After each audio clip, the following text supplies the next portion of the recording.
In the distant past, a realm of great significance reigned as the mightiest country in the world, the land of Egypt. Nestled along the enchanting Nile River, it boasted beauty in its landscape and grandeur in its cities. Fields of golden grain and lush pastures for herds of sheep and cattle stretched from one end of the land to the other. The people of Egypt, with hearts swelled with pride, believed themselves to be the first and most ancient of all nations. In the beginning, our ancestors dwelt within our borders, they proclaimed. It was in Egypt that the world's first men and women took their first breaths. A pharaoh named Psammetichus, inquisitive and resolute, aimed to substantiate this claim. But how could he ascertain the truth of such an ancient assertion? He tested various methods, but none offered a conclusive answer. Turning to his wisest advisors, King Psammetichus posed the question, "Can you reveal whether the first inhabitants of the world were indeed Egyptians?" The wise men pondered and replied,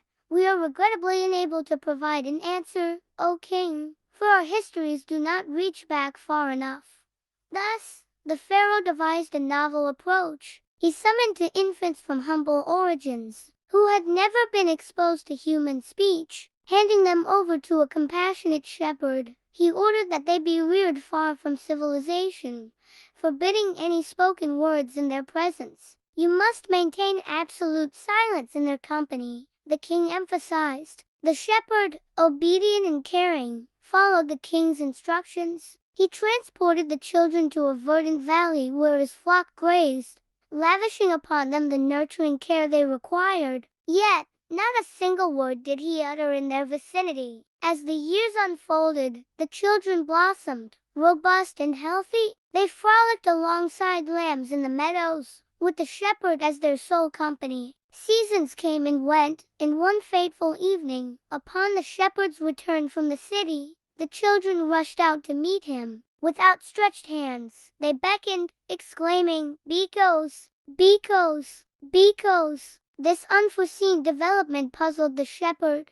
who led them to the hut and served them their customary meal of bread and milk. While he refrained from speaking to them, he couldn't help but wonder where they had learned the enigmatic word BECOS and what its significance might be. From that day forward, whenever hunger beckoned, the children repeated BECOS, BECOS, BECOS, until the shepherd fulfilled their plea with nourishment. In time, the shepherd visited the city once more and shared with the king that the children had learned to speak a single word, though he remained clueless regarding its origin. "What is this word?" inquired the king. "BECOS." Intrigued, King Psammetichus sought counsel from one of Egypt's most sagacious scholars to decipher the word's meaning. The wise scholar revealed, "BECOS is a Phrygian word, and it translates to bread." Perplexed, the king questioned the deeper implications. "What, then, does it signify when these children, who have never heard this word from any other, are capable of uttering a Phrygian word?" "We must interpret that the Phrygian language is the earliest of all languages," the wise men explained. "The children are learning it just as the first inhabitants of our world did.